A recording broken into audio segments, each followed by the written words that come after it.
স্বাগত ডিবিসি সংবাদে। আপনাদের সাথে আছি আমি ফারহাদ তাসনিম। এবার জানাবো খবরের বিস্তারিত।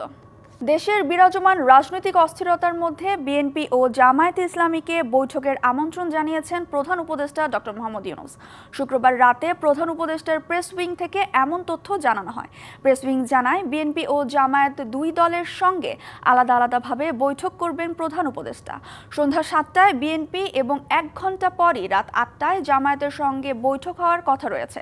তবে বৈঠকে অংশ নেওয়ার বিষয়ে দুপুরে সিদ্ধান্ত জানাবে বিএনপি। গেল রাতে গণমাধ্যম এমনটাই জানিয়েছেন দলটির স্থায়ী কমিটির সদস্য সালাউদ্দিন আহমেদ।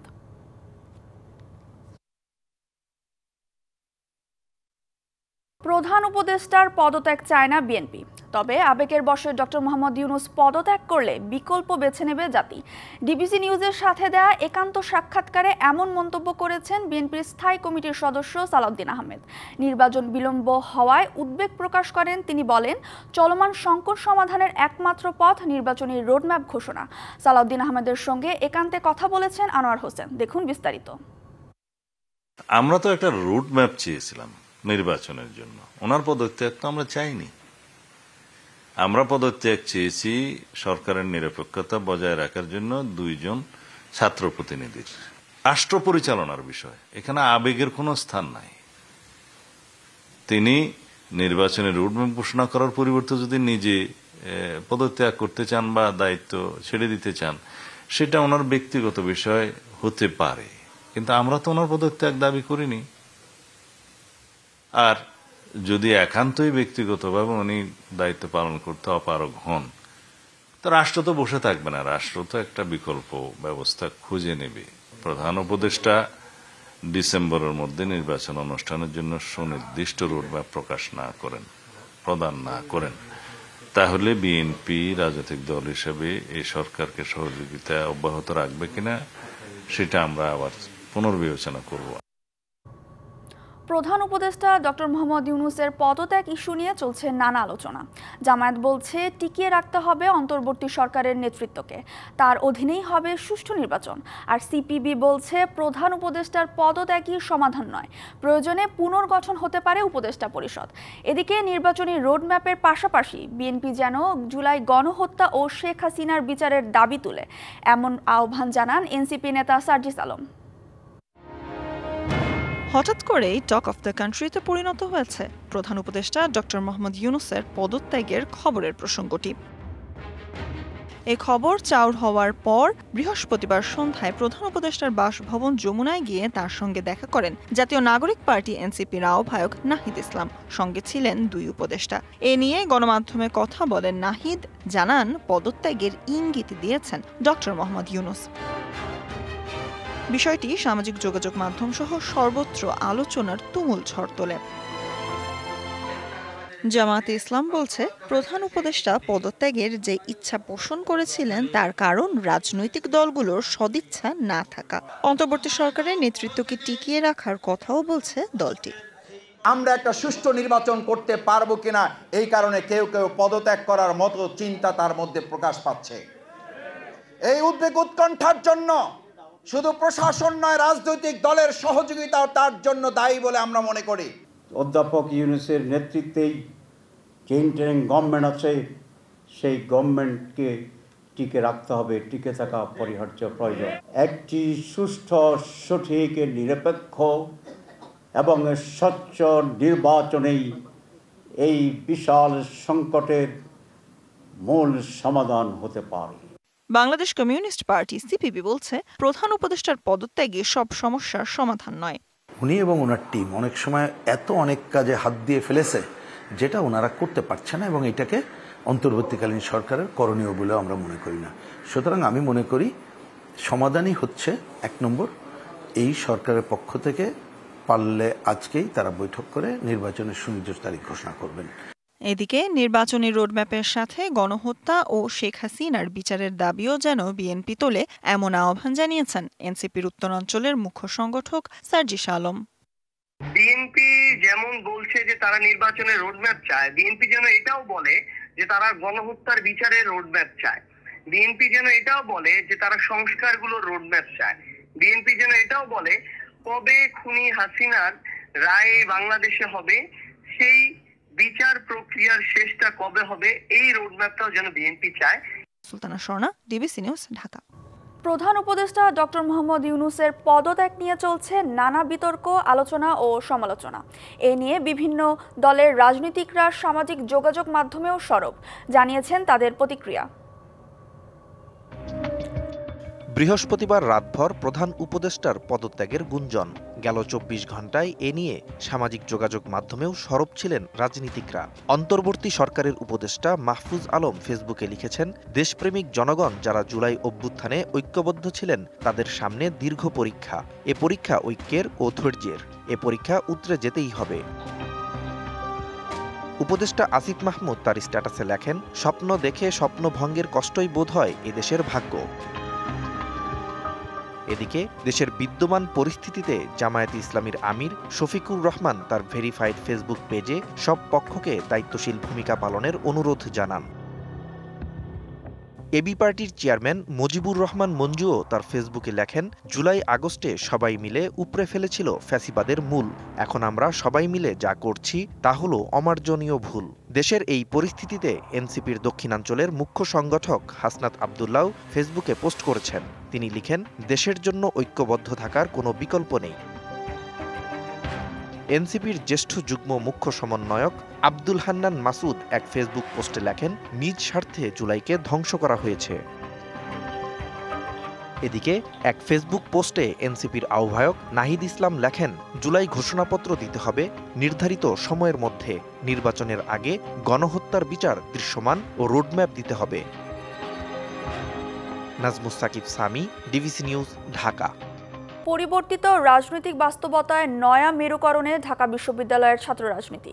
বিগত সময়ে যেসব সংগঠন রাজনীতির সুযোগ পায়নি বা কোণঠাসা ছিল তারা এখন প্রকাশ্যে দাপিয়ে বেড়াচ্ছে।